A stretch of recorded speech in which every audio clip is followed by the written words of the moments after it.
Today on Hands On Photography, I'm getting into your email feedback, and we're going to just sort of pivot off of a previous episode where we're talking about the business side of photography. Some of you folks are really curious about starting your own photography business. Well, I got to tell you, there's a lot of work involved, and we're going to dive into that. So y'all stay tuned. This is TWiT. This episode of Hands On Photography is brought to you by Nomad. Go to nomadgoods.com/twit and use promo code TWIT for 10% off your first purchase of any Nomad accessory. They have Apple Watch straps, wireless chargers, ultra durable cables, and more. Limited time offer.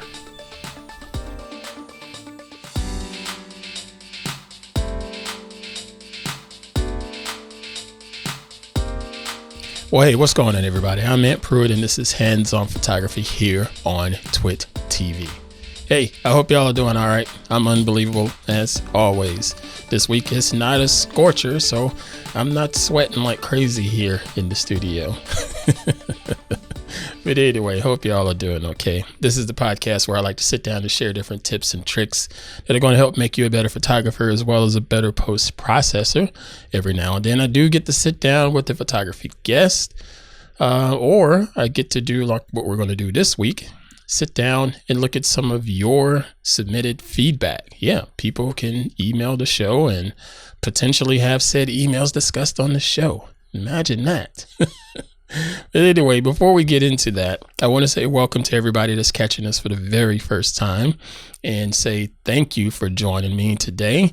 Now go ahead and subscribe in whatever podcast app that you're using at this moment. I don't care if it's the Pocket Cast or the Apple Podcast or Spotify or the YouTube channel. Go ahead and hit that subscribe button right now. And then go ahead and give me a rating, a comment, all of that good algorithmic stuff to help push us up in the search engines, if you will. So, yeah, please do that. It really does help us out, and I really do appreciate it. But if you are just struggling to find all of the subscription options, just go on over to our website, twit.tv/hop. That's twit.tv/HOP for Hands On Photography. And you'll see all of our subscription options there, as well as all of our previous episodes and previous show notes. There's lots of goodies in those previous show notes. So go check them out and check the different links and so forth. All right. With that out of the way, let's go ahead and get started with this week's episode. Okay, as I previously said, today is going to be a bit of a focus on some feedback or commentary that I've gotten from you, the Hands On Photography listener. And I got 3 different messages here. It's 2 emails and 1 is a message. But in a sense, I'm going to end up piggybacking. Is that the right phrase? Piggybacking? I'm going to end up, I guess you can say, adding a bit of an amendment or just talking a little bit more about what we talked about in episode 134 last week, where we spoke with Mr. John Davis, and he had his very first paid photography gig. We're going to talk about that a little bit more with the different aspect and some things to consider. But before we get to that, I want to talk about this first email that comes in from Mr. Lawrence. So let me go ahead and switch my screen and pull up said message. All right. Lawrence says, currently listening to episode 132, Selling Photography, and then a light went off and it suggested that he should ask me about print services. Lawrence says he often takes panoramic shots with his phone, and he's wondering if there's a service that could, print out the wide aspect of photos as a one-piece shot and not something that's, quote, chopped up. And he says that I could use this message on the show. Thank you, sir. Yeah, Mr. Keel, thank you for sending that in. And yes, we did talk a bit about a particular service on that episode, and that service was Fine Art America. If you go to antpruitt.com/prints, it'll take you to my Fine Art America profile, and you'll see all of the different printing options in there. And for most of the shots, I'm not going to have that long, wide aspect ratio that you'll find in panoramic shots. So you're not going to see a lot of that available. But they, as in Fine Art America, do offer the option to print something on a wider aspect ratio. Now, I talked about panoramic photography way back in the days. I think it was episode 42-ish, something like that. Mr. Victor will have it ready for me here on the screen. But yeah, we talked about panoramic shots. Now, with most cameras, you're going to get like a default aspect ratio. For example, you get a default aspect ratio of 4:3. Or your camera will allow you to set it to a 16:9 aspect ratio. And then every now and then you get some that allows you to set up a custom setting such as 1:1 aspect ratio, which is a square. When you shoot in panoramic, that aspect ratio gets really, really wide on the long edge and narrow or short on the tall edge of it. So going from a 16:9 to something like maybe even like a 16:5 or a 2:1 aspect ratio, something really, really wide and somewhat narrow when it comes to the height of things. So a lot of printers, they're not going to print that out. And if they do print it, it's, I'm going to say it's probably discouraged because of how the print comes out on the paper inside of the printer. There's going to be a lot of lost paper. It's a lot of white printing paper that's still sitting there that's going to get unused because of how the print is laid out. And again, it depends on your particular printer, printing service that is. But if you take a look at, I'll put a link in the show notes for another example on Fine Art America. Not any of my images, but they do have some options in there, and they use what they call rectangular format. And a lot of those are perfectly aligned panoramic shots. So be sure to check them out. And if you're going to shoot panos, upload them up to Fine Art America. Again, as I said before, it's a free service to upload your images to. And if you like how it looks, you can just buy your own print from them and allow them to print it out. Okay, so check them out. I'll put links in the show notes that'll help reference this information. Now, let's move into our next email and switch my screen. This one comes from Tom Graham. Tom says, I've had a smug mug. Well, actually, let's get back to the subject line. The subject line is selling pics. But he says, I've had a smug mug site for over a year with loads of pics and have not sold a single image. To be complete, you need to address how to promote the site. And he leaves the URL on the screen. It's tomgrahammedia.smugmug.com. All right. So, Mr. Tom, pretty good email here. And I get where you're coming from. There's a couple things I can address in here, and I'm going to do my very best to keep this show somewhat brief and not super duper long. I'm going to do my best. All right.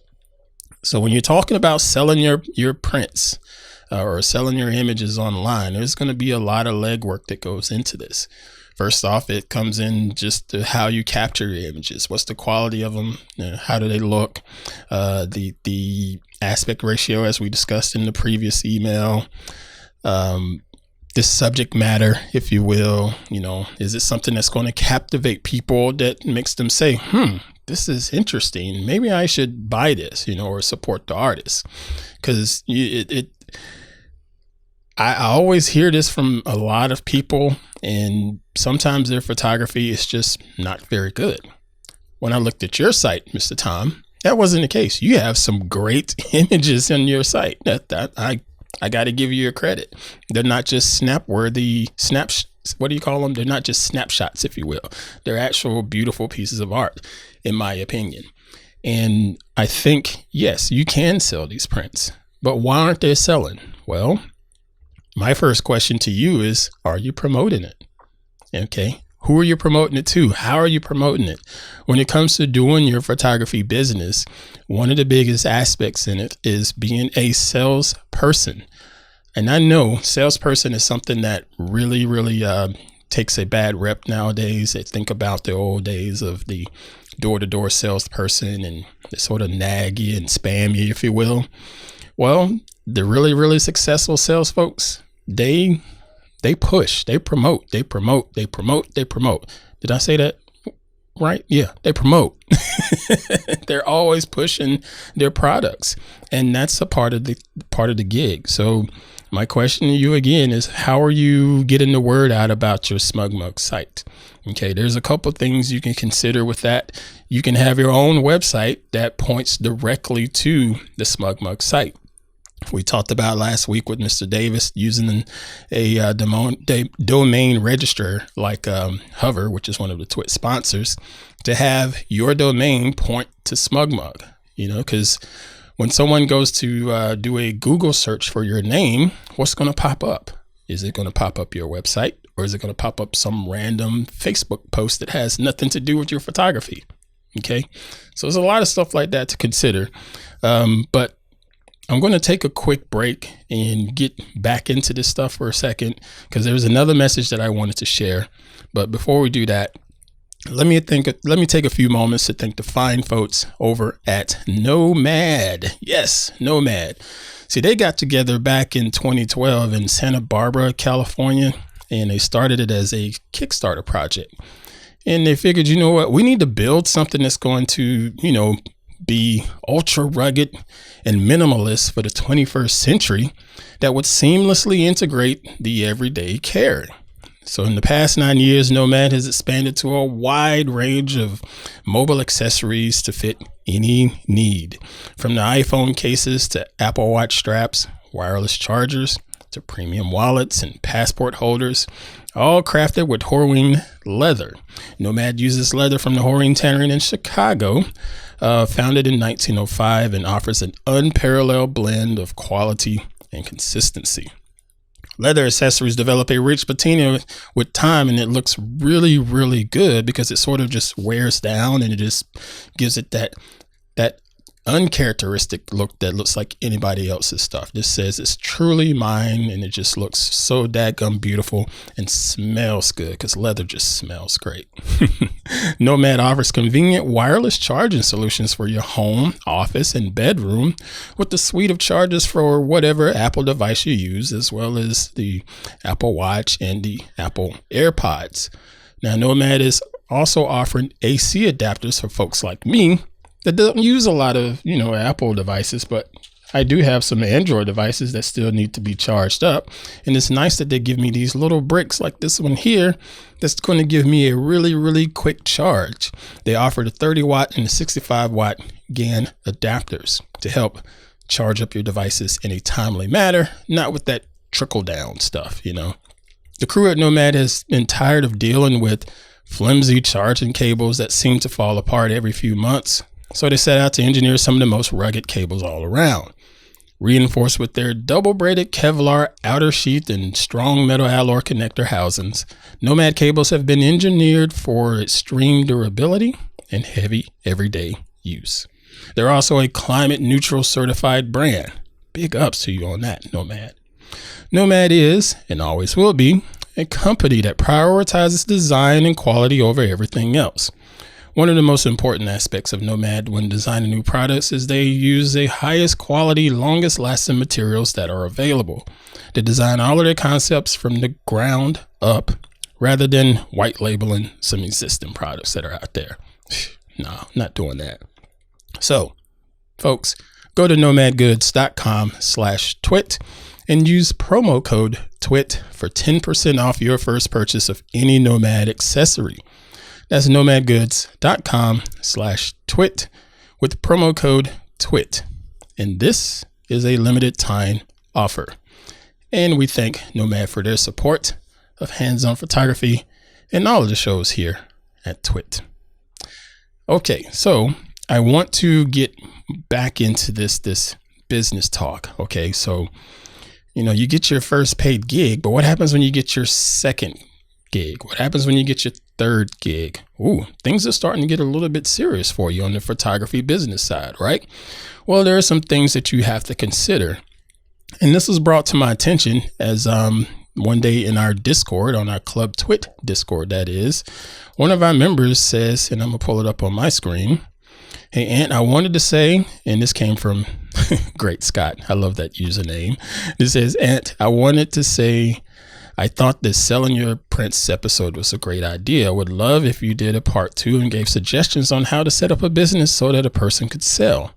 Totally understand that you aren't a lawyer and that this differs from locale, but tips on how to get started would be super helpful. I wanted to sell occasional print, but I have no idea how to even get started going about the business side on this. Absolutely free to use this comment and or idea on your show. Thanks for a great show and helpful tips and positive vibes.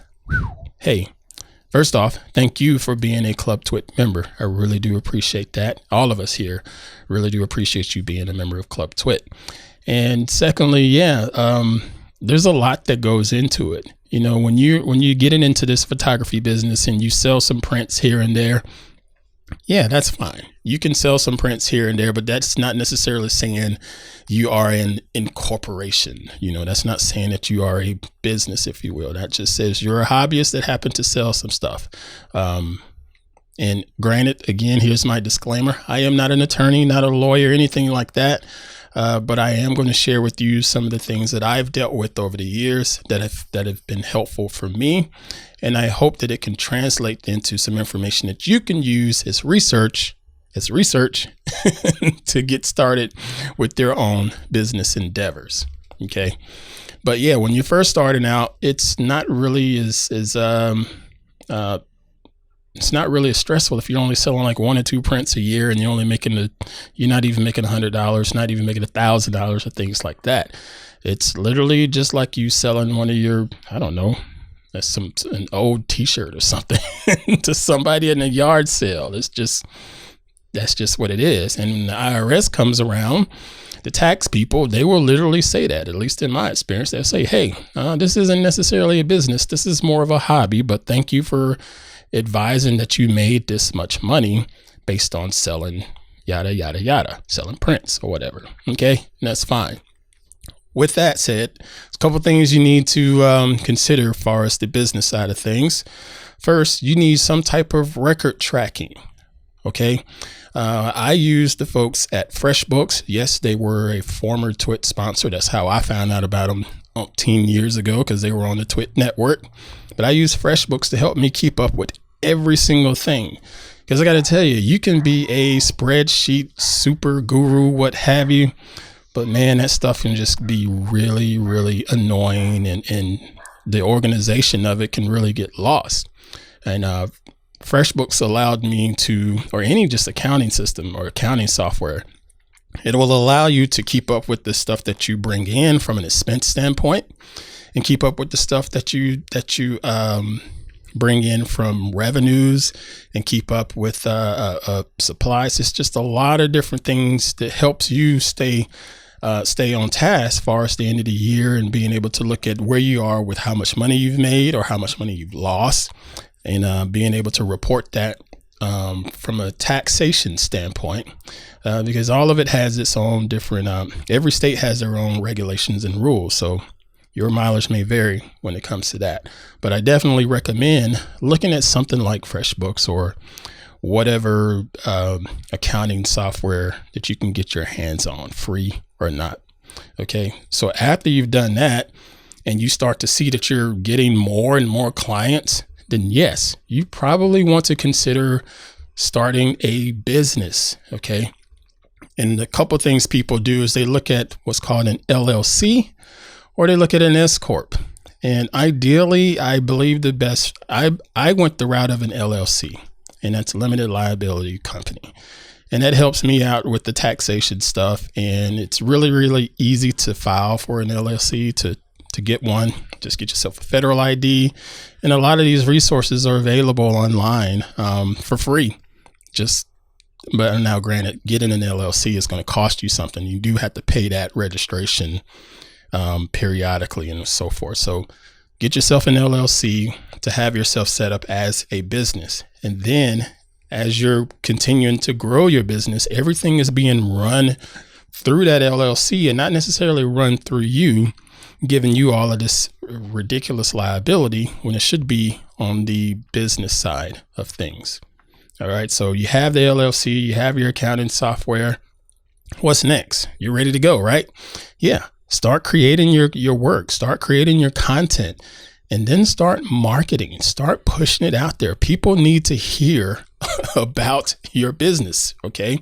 You're going to have to get out there and be like the old school salesperson and knock on doors. And I mean that metaphorically. Okay. Knocking on doors is a metaphor. Nowadays, solicitation is damn near outlawed wherever you go. It seems like everywhere I've been here in Sonoma County, there are solicitation signs up that says no solicitation just about everywhere I've gone. How do I know that? Because I've been out trying to pitch my business. Okay. I've been out trying to get people here in the area to sign me up to do some work for them with my art. Okay. Okay, so since I can't go around door to door knocking on doors, what's the next thing you have to do? Well, you can work emails, you can work the phones, just whatever it takes. Check them out on social media. You need to do the research to be able to get access to the people that are making decisions that are going to buy your services. Now, if you're just someone that's trying to just make your art known to be able to sell prints and things like that, no, you don't necessarily have to go around knocking on doors or metaphorically knocking on doors, but you still need to have some type of promotion plan out there. A lot of people like to buy ads on Facebook. I don't advise that, but there are some people that I know that do that, and it gives them good results. I would say make sure you get a website. You have to have a website, have to have it to where your content is there, have to have it to where when someone goes to Google and search your name is going to come up with your work and access to all of your work and how people can purchase things. So get yourself a website. Building websites are easy. There are all kinds of services. There's Wix.com. I think that's Wix. There's Squarespace. Heck, you're a TWiT listener, so you're probably nerdy enough to build your own from scratch. So build yourself a website. You got to get that done and just promote the heck out of it. If you follow me on Twitter, you will see that my Twitter feed has a lot of promotion in it. Yes, I talk to people on Twitter fairly regularly because I like the conversations over there. But you will also see that I am, number one, promoting my stuff, whether it's my YouTube videos, whether it's my art. And then I'm also promoting hands-on photography. I'm also promoting other stuff at TWiT. Just look, you'll see a pattern in there. There's a mix of me being me, the creator, and just chit-chatting and having a good time with other people, conversing and so on and so forth. And then there's the marketer of me on social media, because I can't necessarily go out and put flyers up everywhere. Maybe I could, but it's not something that I'm willing to invest in. I think I'm getting better reaction by using the online platforms such as social media to promote myself. Something that a lot of people tend to forget about is the world of LinkedIn. LinkedIn is a social media platform, okay? But LinkedIn, from a photography standpoint, at least for me, it's been my biggest way to get connections to people. I'm a photographer. I shoot professional headshots. LinkedIn always has people looking for professional headshots. Always. LinkedIn always has people that are real estate agents that are not only looking for headshots, but they're also looking for real estate photography. Why would I go anywhere else?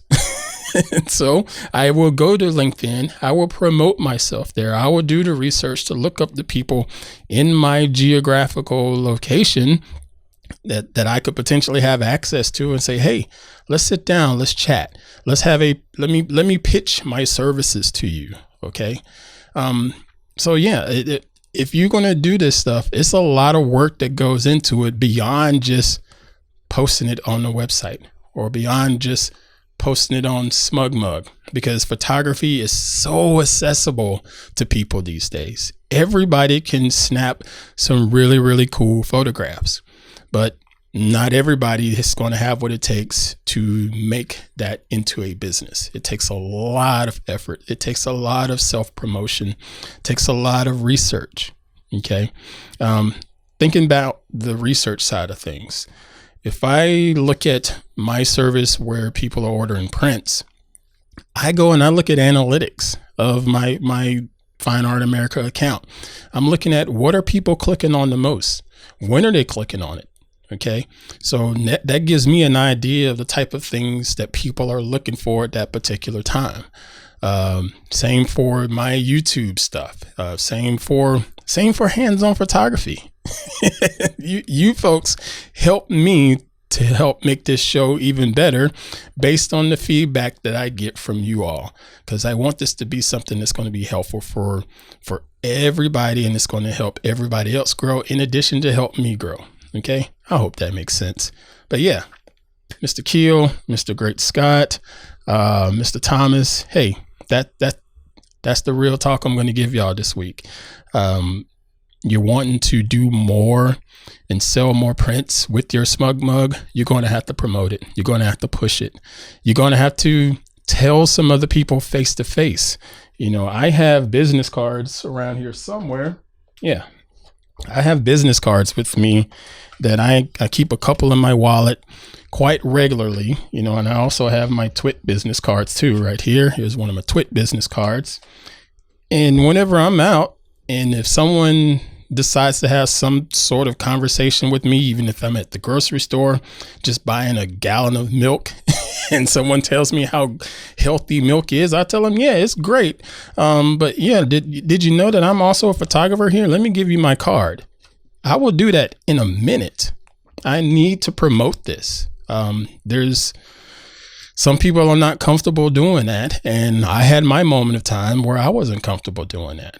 But as soon as I get that in, if you will, I'm going to take a few seconds to say, hey, I'm Ant Pruitt. I'm a content creator. I do photography. I do videography, and I would love to help you out. I'd love to set up a shoot with you and your family, because I do some great work and I can really make y'all look good. Something along those lines. And then I hand them a card. That's just what you have to do. I go to the bank to make a deposit or what have you. I'm talking to the tellers here. Hey, it's time for y'all to get your headshots. It's the end of the year coming up. Here, make sure y'all give me a call, because you're going to need some headshots at the beginning of the next year. It's self-promotion. You have to stay on top of that. Okay. Unless you want to hire a salesperson to do that for you, a salesperson or marketer person, but take it upon yourself to do it yourself. All right. Okay. I'm going to get off the soapbox right now. I hope that's been helpful. I'm going to put a lot of links in the show notes here. That'll be some resources for you to check out. Hey, if you have any questions, comment, feedback, go ahead and send them on over to me again, hop@twit.tv. I love hearing from you all. And I hope today's episode was another helpful episode. Also, make sure y'all give me a follow on the social media platforms. See? Again, that's marketing and promotion. Follow me over on Instagram. I am Ant_Pruitt on Instagram. I want to get my follower number up over there. My Twitter handle is fine. And yeah, so I'm not going to ask you to follow me over there unless you really want to, but you can follow me on Twitter too. I'm Ant_Pruitt. Want to give a shout out to my man, Mr. Victor, for making me look and sound good each and every week. And again, a big shout out to all of you, the hands-on photography listener that comes back each and every week. And also those of you that are continuing to tell others about the show. Thank you so much for doing that. And again, for those of you that haven't done so, make sure you tell at least 2 friends about hands-on photography, and then also tell 1 enemy too, just to get on their nerves. All right, everybody, that's going to do it. Hey, safely create and dominate, and I will catch you all next time. Y'all take care. Listeners of this program get an ad-free version if they're members of Club TWiT. $7 a month gives you ad-free versions of all of our shows, plus membership in the Club TWiT Discord, a great clubhouse for TWiT listeners. And finally, the TWiT Plus feed with shows like Stacy's Book Club, The Untitled Linux Show, The Giz Fizz, and more. Go to twit.tv/clubtwit. And thanks for your support.